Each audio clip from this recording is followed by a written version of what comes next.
शफीउल्लाह जान हमारे साथ है, उनसे ही पूछ लेते हैं। शफीउल्लाह अस्सलाम वालेकुम। और आप लोगों पे एक शिकायत हमें ये है कि बहुत ही 2 नंबर किस्म के लोग हैं आपके, माजरत के साथ। अब आप वजह सुन लें पहले, फिर आप जो मर्जी आप उसका जवाब दीजिएगा। कि असेंबलियों से इस्तीफे देते हैं। मैं आपको एग्जाम्पल देता हूँ, चलें आप कहेंगे तो मैं नाम ले दूंगा, अभी नाम नहीं ले रहा मैं, इज़्ज़त सारों की मकसूद है।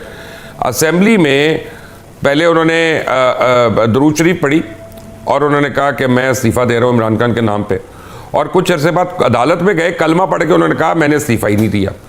अच्छा, जितने महीने वो इस्तीफ़े दिए उतने महीने की तनख्वाहें भी लेते रहे, मुराद भी लेते रहे, गाड़ियाँ भी रखी हैं, सब कुछ रखी हैं। आपको लोग वोट देते हैं, इसलिए देते हैं कि आप जाएँ और पार्लियामेंट में अवाम के मसाइल को रिप्रेजेंट करें और उन पे आर्ग्यू करें। आप अगर जाते हैं और डेस्क बजा के भाग जाते हैं या वॉकआउट कर जाते हैं या कुछ जवाब नहीं देते, उससे पहले वॉकआउट कर जाते हैं, तो आप अपने मैंडेट जो है अवाम ने जो आपको दिया हुआ है उससे इनराफ कर रहे हैं। यानी मैं ये कहूँगा आसान अल्फाज में। सबसे पहले मुबशिर साहब आपका शुक्रिया। जहां तक कॉल और फेल की बात है तो कॉल और फेल में तजाद नहीं होने चाहिए। अगर किसी मेंबर ने कलमा पढ़ के इस्तीफा दिया है तो फिर उसको इस्तीफा दे देना चाहिए था, उसको मराद नहीं लेने चाहिए थे। देखिए, ये जो इक़्तिदार होता है मुबशिर साहब, ये कुछ देर के लिए होता है, ये हमेशा बंदा इक़्तिदार के कुर्सी पे नहीं बैठता। तो आप अपने इक़्तिदार के टाइम में ऐसा कुछ कर जाएं अपने फ्यूचर के लिए, अपने कौम की फ्यूचर के लिए, जो मैंडेट आप लेके आए हैं उसके बेटरमेंट के लिए आप कुछ कर लें। अब हालिया जो एक सिचुएशन बनी हुई है, जिस तरह आपने पीपल्स पार्टी से सवाल किए, पाकिस्तान मुस्लिम लीग नून से सवाल किए, तो ये डंडे के नीचे दोनों एक हैं। पीपल्स पार्टी यहाँ पे बैठ के आपके सामने आज तक बिलावल भुट्टो का पेट्रोलियम प्राइसेस पे कोई क्या स्टेटमेंट आई है, कोई तकरीर उसने की है? आपको याद होगा कि जब 9 अप्रैल को रिजीम चेंज हुआ, जब हमारी हुकूमत खत्म कर दी गई बैरूनी साजिश के साथ मिलके, तो इसी बिलावल भुट्टो ने कहा था कि वेलकम बैक टू पुराना पाकिस्तान। सबको याद होगा पुराना पाकिस्तान ये था जहां पे 150 का पेट्रोल 520 का मिल रहा है। पुराने पाकिस्तान में दाल, चीनी, आटा की रेट जो है वो डबल हो जाएंगे, ये पुराना पाकिस्तान था। पुराना पाकिस्तान ये था कि हुक्मरानों तो शफी साहब मादत के साथ फिर मैं आपको बताऊं कि जनरल मुशर्रफ का पाकिस्तान आपसे भी बेहतर था हमारे लिए। वहां पे ज्यादा लोगों को देखिए, हर आने वाले वक्त के साथ महंगाई होनी है, बी रियलिस्टिक। मुबशिर साहब मुशर्रफ का टाइम जो था वो उसके और हमारी हुकूमत के दरमियान 8 साल का गैप था। इनकी और हमारी हुकूमत के दरमियान तो सिर्फ 4 साल का गैप था और 4 साल यहीं पर विराजमान रहे हैं। आपके सामने है कि जो ईरान इशू की वजह से पेट्रोल प्राइस हाइक ये बता रहे हैं कि पूरी दुनिया में हो गया, तो क्या फिर भारत में क्यों रेट नहीं बढ़ रहे, क्यों बांग्लादेश में क्यों नहीं बढ़ रहे? श्रीलंका IMF के प्रोग्राम में है, उनके रेट नहीं बढ़ रहे, सिर्फ पाकिस्तान के लिए ये सिचुएशन है। यार उसकी वजह है ना, उसकी वजह है यार अपना शफीउल्लाह जान, इसमें कौन सी ऐसी साइंस है कि वो 950 बिलियन डॉलर का उनका फॉरेन एक्सचेंज रिजर्व है, वो IMF से लोन नहीं ले रहे, आप लोन ले रहे हैं और आपको उसकी अगली किस्त चाहिए तो आपको उनकी शराइत माननी है। ये हुकूमत अच्छा है या बुरा है, लेकिन इस हुकूमत ने कम से कम बैंकरप्ट तो नहीं होने दिया ना मुल्क को, उसने डिफॉल्ट से तो बचाया ना। मुबशिर साहब जब इमरान खान की हुकूमत थी और जब कोविड का इशू बना, हम IMF के प्रोग्राम में थे, हमने लेवी को जीरो किया, हमने GST को जीरो किया और हमने रिलीफ पास ऑन किया इस अवाम के लिए। आज भी वो GST जो इमरान खान साहब ने सिफर किया था पेट्रोलियम के प्राइसेस पे, आज भी सिफर है। अगर वो 18% यहाँ पे लग जाए तो आपको पता लग जाएगा कि 100 से 150 रुपए मजीद प्राइसेस बढ़ जानी है। आपको जहाज का ज्यादा पता है, आप खुद पायलट है, मैंने कई वीडियोस आपके देखी है। दुनिया में किसी वजीर आला के पास गल्फ स्ट्रीम 500 का जहाज है सिवाय पाकिस्तान के, सिवाय पंजाब के? नहीं है। पंजाब जो है वो 1700 अरब की मकरूज एक सूबा है। फिर वहां पे वो जहाज वियाना गया, ये कहते हैं कि टेक्निकल फॉल्ट्स के लिए गया, तो लेके आए रसीदें रखे सामने मीडिया के।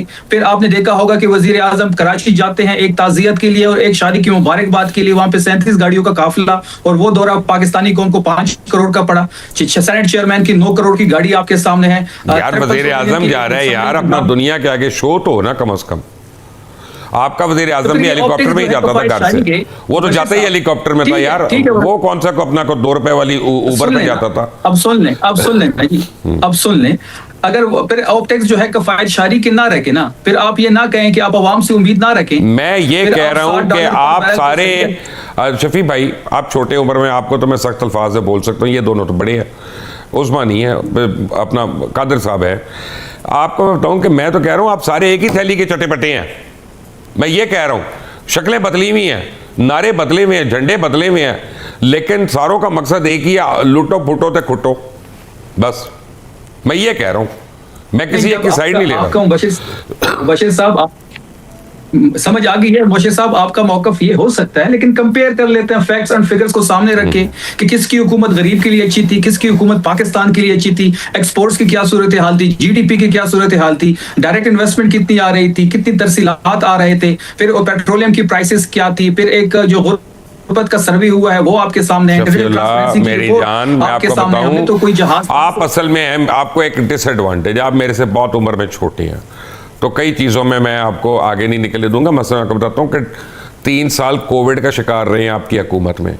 उस कोविड के शिकार की वजह से पूरी गाड़ियाँ बनती, सब कुछ बनता, जहाज़ बनते, हवाई जहाज़ बनते, पेट्रोल पूरी दुनिया में सस्ता हुआ है, यानी यहाँ तक हुआ है कि ज़ीरो पे ले जाओ, बगैर पैसे दिए ले जाओ और स्टोर कर लो, क्योंकि उनका स्पिल ओवर हो रहा था तो पेट्रोल इसलिए कम हो गया था। जहाँ तक फॉरेन एक्सचेंज रिजर्व का ताल्लुक है तो $3.5 बिलियन एक साल में, $3.5 बिलियन दूसरे साल में, $7 बिलियन हज पे नहीं खर्च हुए और $5 बिलियन 2 साल उम्रे पे नहीं खर्च हुए, तो $12 बिलियन खुद से पड़ गया। इसमें हुकूमत का कमाल नहीं था, वो वायरस का कमाल था। नहीं तो इसी कोविड में जो हमने लॉकडाउन, स्मार्ट लॉकडाउन की तरफ गए, जिसकी पूरी दुनिया मुतारिफ है, वो क्रेडिट भी तो इमरान खान साहब को जाता है। फिर अगर आप रिजर्व्स की बात कर लेते हैं, चलो इस पे बात कर लेते हैं, आपने देखा होगा कि अबू धाबी की हुकूमत जो है वो कर्जा रोल ओवर नहीं कर रही। ये कहते हैं कि हम सालिस का रोल प्ले कर रहे हैं, कैसे सालिस वो का रोल इसलिए नहीं कर रही, उनका ये ख्याल है कि हम सऊदी अरेबिया को रोक रहे हैं ईरान पे हमला करने से। यार आप क्या मेरे से बातें खुलवानी है फोन टीवी पे? नेशनल सिक्योरिटी मुबशिर साहब वो जो भी इशू है, वो इशू आपको पता होगा, आपने शायद बयान भी कर दिया। मैं उस इशू पे बात करने को तैयार ही नहीं हूँ। मैं ये कहता हूँ कि जो एक सफारतकार होता है, वो सफारतकारी जो है उसकी कामयाबी ये होती है कि वो सब मुल्कों के साथ उसका रवैया जो है वो बेहतर होना चाहिए, वो अपनी बात मनवा सकता है। अबू धाबी के कर्जा वो रोल ओवर नहीं कर रहे, चाइना अपना कर्जा रोल ओवर नहीं कर रहा, तो अब जो रोल ओवर नहीं कर रहा तो अब ये चाइना कर रहा है, फिक्र ना करें, आगे आते हैं हम, अब डिफरेंट साइड पे निकल गए। अबू धाबी की सुन मुझे एक मिनट, अगर अबू धाबी का कर्जा ये वापस नहीं करेंगे तो ये जो पीपल्स पार्टी और नून लीग के जो अशखास हैं जो इख्तिदार पे विराजमान हैं, इनकी जायदादें नीलाम कर दी जाएंगी। अब इसके लिए बिजली महंगी कर दी गई है। मैं कहता हूं